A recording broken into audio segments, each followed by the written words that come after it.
I'm here with Reagan head coach Josh McGee.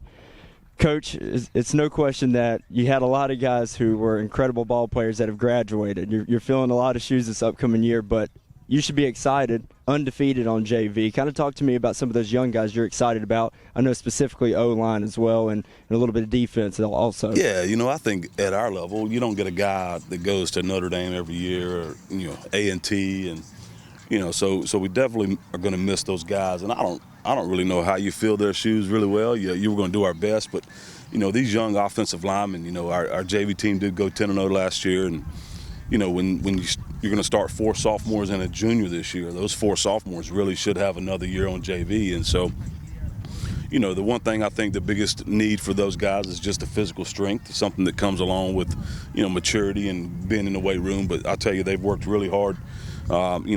Big guy Isais Gonzalez is our returning starter, who'll be a junior. We're really going to lean on him to be kind of the anchor of that group and bring those young guys along, but all of them.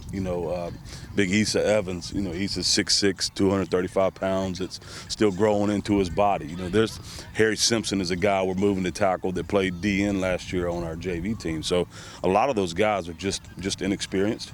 But I'll tell you, from where they are today and from where they were in the spring, it's night and day, and they're going to be really good together.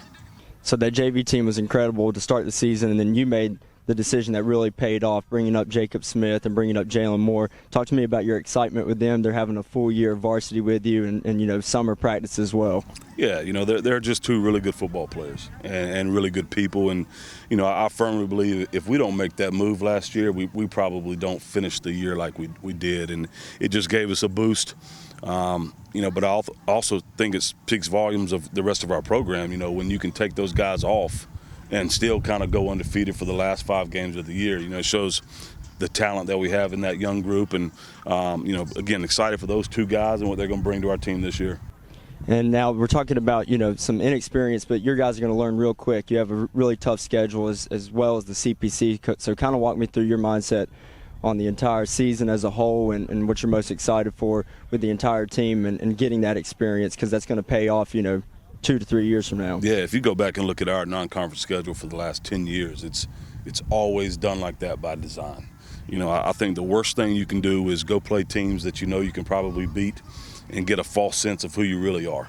We want to know who we are from week 1, and we're going to open up with going to Marvin Ridge, who's got one of the best quarterbacks in the state of North Carolina. Offensive tackle that's got every offer in the country. Then we're going to go to Mooresville, who was a 3rd-round team, I believe, last year. They returned 11 starters on defense. And then, obviously, you host Grimsley. We played those guys tough the last 2 years. So that non-conference schedule is going to be tough, but it's by design because we come off of a bye week after Grimsley and then go right over to East Forsyth. So hopefully when we go over there, we know who we are, we know what our weaknesses are. We've had a chance to fix those things over 3 weeks. And then once you hit the league, it's week in and week out. It's a dogfight, and hopefully we'll be prepared at that point. Well, we can't wait to watch your team, Coach, and we wish you the best of luck. Thank you. Thanks, Coach.